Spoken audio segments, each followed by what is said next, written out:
This is Lisa from Mobile Tech Review, and today we're going to look at the Lenovo IdeaPad Y500. This is Lenovo's affordable gaming monster, 15.6 inches, full HD 1080p display, dual NVIDIA GT500M graphics cards, wicked, and a latest quad-core 3rd generation Ivy Bridge i7 CPU inside. You can get it with 8 gigs of RAM, you can get it with 16 gigs of RAM, you can get it with an assisting SSD drive, and you always get this nifty backlit red keyboard. We're going to look at it now. So the Lenovo IdeaPad Y500, well, the first thing we're going to talk about is the looks, because the Lenovo Y series, particularly the Y580 that we've been covering before this, precedes this model, probably will eventually disappear, was not a very attractive looking notebook. But you figured, hey, you got a lot of value for the money, what can you ask for? Great looks too? Well, in this case, it's actually improved. Yes, it's a black slab, but it's a more stylish looking black slab. Now we have a kind of brushed metal looking finish on the top here. Definitely a little bit of improvement. They say that it's fingerprint resistant. I find that it picks up fingerprints pretty well. Now, certainly it's better than gloss plastic, but you can still see there's fingerprints on this, and I wiped this guy down, well, about 3 minutes ago. But from the front, notice the kind of book style that we have here. That's because this is really showing its heritage to the IdeaPad U series, which is Lenovo's most stylish IdeaPad series machine. So it's kind of nice looking. It makes it look a little bit narrower. It's actually not that super thick of a machine, given that it's a 15.6 inch powerhouse computer. We take a look at the side here. There we can see our copper heatsink there for our graphics card. Kensington lock slot, USB 2.0 port, always on power, audio jacks, mic and headphone, with SPDIF by the way. Back to the front where we started. SD card slot, full size. We have a blank in there right now. And we have a whole bunch of status LEDs beside it.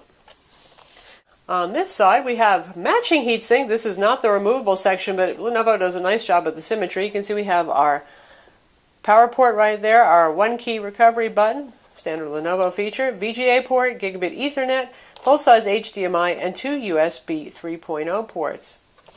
On the back, nothing but, well, hinge. Nice, beefy, strong hinge.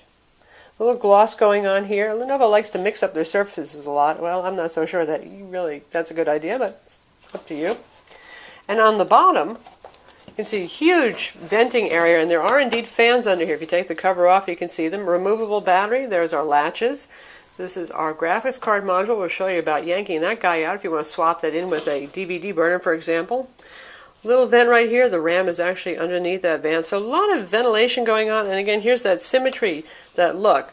This being the Ultra Bay right here. This being, well, just decorative to match it. But we have a whole lot of ventilation going on.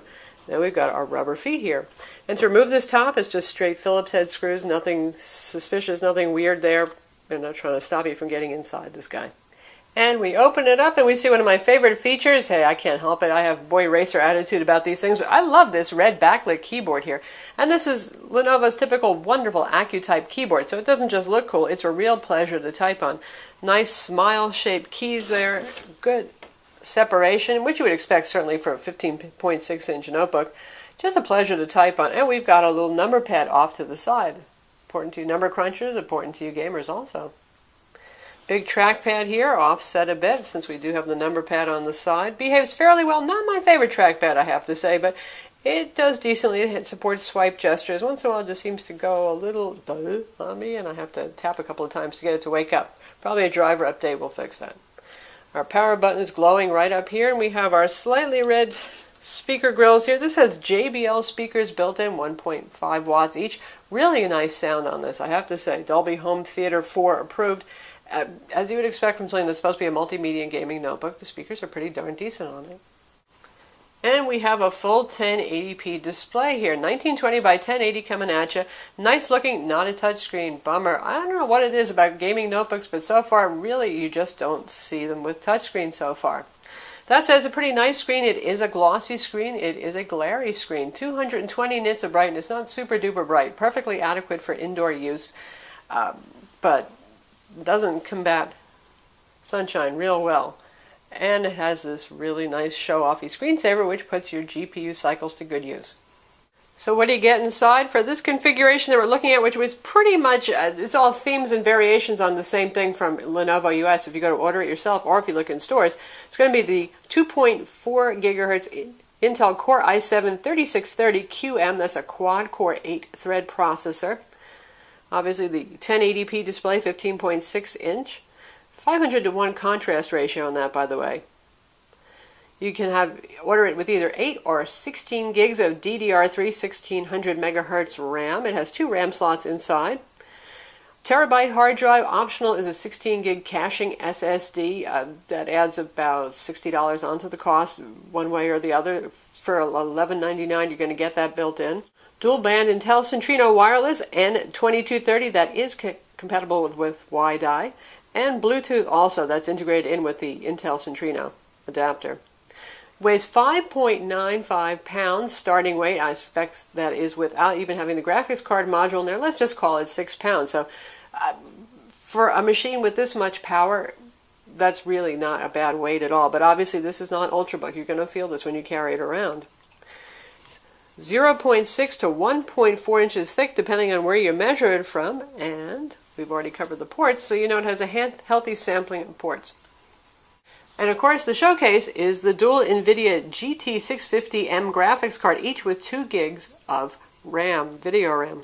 And those graphics cards run in SLI configuration. This does not have Intel HD 4000 graphics. You're running on the GT650M all the time. And that's why, despite the big 72 watt per hour battery, well, Lenovo says you'll get up to 3 hours runtime on a charge. Not super duper long. And for models with that dual graphics card, which is, like I said, just about all of them right now, at least in the US, and Lenovo says that US retail stores are getting all the models are going to have the dual graphics card. 170 watt brick charger. Check this out. Wow, this is, well, pretty darn big. Pretty darn hefty. So, a significant weight, especially because you're going to need this with you since it doesn't have terribly long battery life. Again, that's the price you pay when you get a performance notebook. So to swap your graphics card in and out of the bay, if you want to use the fan, the optional hard drive caddy, the optical drive, first you have to take the battery out, which is no big deal. You just release the latches, slide the battery out.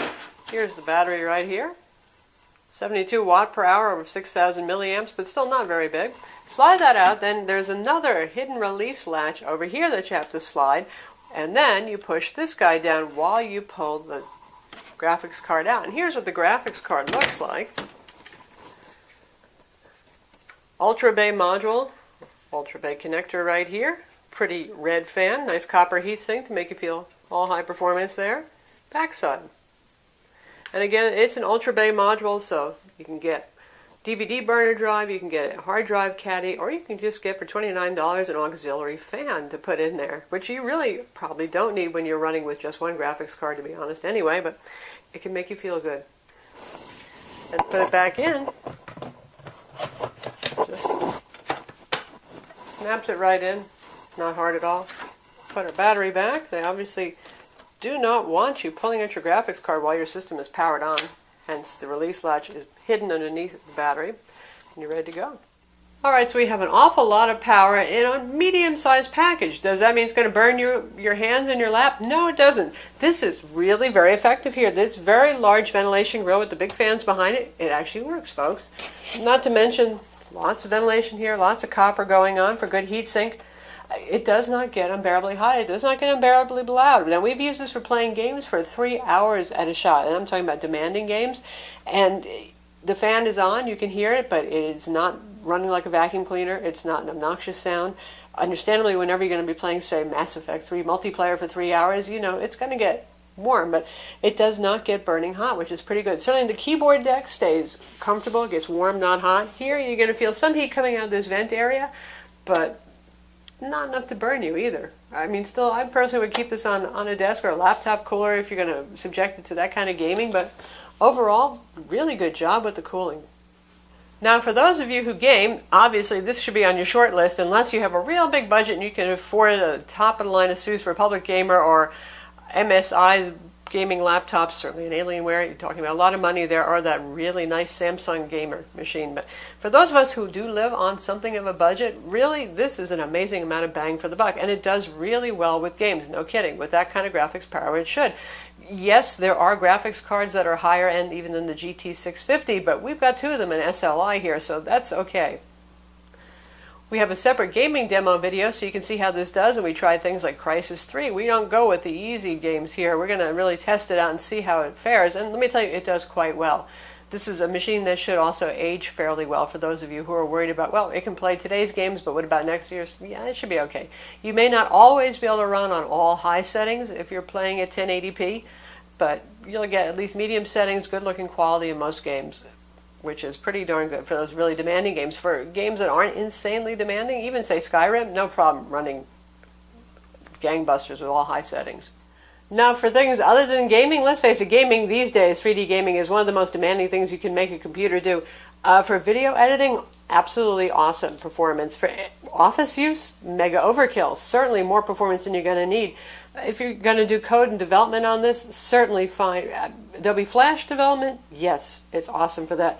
And you can see our Windows Experience Index here, and my guess is that, well, Windows Experience Index may be only looking at one graphics card, because, as you can see here, our processor got a 7.8, and this is at a scale of 1 to 9.9, by the way. RAM, 7.9, that's great, that's dandy. Both desktop graphics and 3D graphics got a 6.4. That seems like a little bizarre to me. I don't know about what's going on with Windows Experience Index there. And the disk got a 5.9. That's because inside here we have a 1 terabyte 5400 RPM hard drive. Spinning hard drives score around 5.9. Our configuration does have the 16 gig SATA drive to assist it and speed things up a little bit, like boot times and application launch times, but that's really not going to improve your overall disk performance. For our synthetic benchmark tests on PC Mark 7, it scored 3459. That's a solid number. 3D Mark Vantage, it scored 19,758, and that's with processor at 13,968 and graphics at 12,725. And in 3D Mark 11, we got a 3682 score. So to test out video playback performance, we have a 1080p MPEG-4 movie trailer here. It's going to play at native resolution on this screen, and since this is full Windows 8 64-bit, you have your choice of using the Metro UI video player or Windows Media Player. We're just using the Metro player right now, but we'll play that and you can hear the speaker. Speaker volume right now is set to 60%, by the way. It was to know about my adventures. Nice sounding, right? Well, I can honestly say I have told you the truth. I may not have told you. Plays fine. Very nice looking screen. Good colors. I'm looking for someone to share in it. Certainly a great screen for consuming multimedia, and also if you're editing too. Now, graphics professionals might not be too thrilled with that glossy display, but it is pretty hard to find a matte display in something this powerful. And you can see here we have the standard Windows 8 UI, and they've customized it so you get the five tiles up and down right here rather than 3. A little bit better use of space. Perfectly fine, perfectly responsive, and we can use the trackpad to do our gestures here, which we have to do, again, because it's not a touch screen. And for those of you who are not into that, we can get right to our desktop, no problem. The ThinkPad has a 1 megapixel webcam up front, 720p video recording, built-in microphone. Of course, it also has the external microphone jack, and front camera quality is pretty good. Certainly good enough for Skype video chat, that kind of thing. In our tests so far, Wi-Fi has been reliable on both the 2.4 and 5 gigahertz bands. We've had no trouble with that, and again, it does support wide-eye. So clearly, this is capable of doing more than just playing games, though Lenovo is positioning this particularly as a gaming machine with those two NVIDIA GT 650M graphics cards inside and the red backlit keyboard and the red accents, that kind of thing. But really, for anybody who needs some power, again, for those of you who work with 1080p video processing, a great machine to have. Software development, fine. It's really great for anybody who needs serious Core i7 power, lots of graphics power, in a reasonably compact package. To be honest, 6 pounds really isn't that bad, and it's got a fairly trim look to it, and certainly it's more svelte, say, than some of MSI's gaming machines. For those of you who kind of need to cross over and actually carry it with you, say, if you're going to college or something like that, or if you're actually traveling and using this both for business and for fun. It is more portable. Of course, you have that Mondo power brick to take with you too. Don't forget that. So that's the Lenovo IdeaPad Y500. It's available now. Again, as configured here, supposedly it's around $1,100, $1,200, but Lenovo always has specials, and right now it's more like $900 on their website. Really, really awesome amount of bang for the buck here. It's hard to beat. If you need a performance laptop and don't care about extreme portability, this is the one to get. I'm Lisa from Mobile Tech Review. Visit our website for the full review, and don't forget to subscribe to our YouTube channel.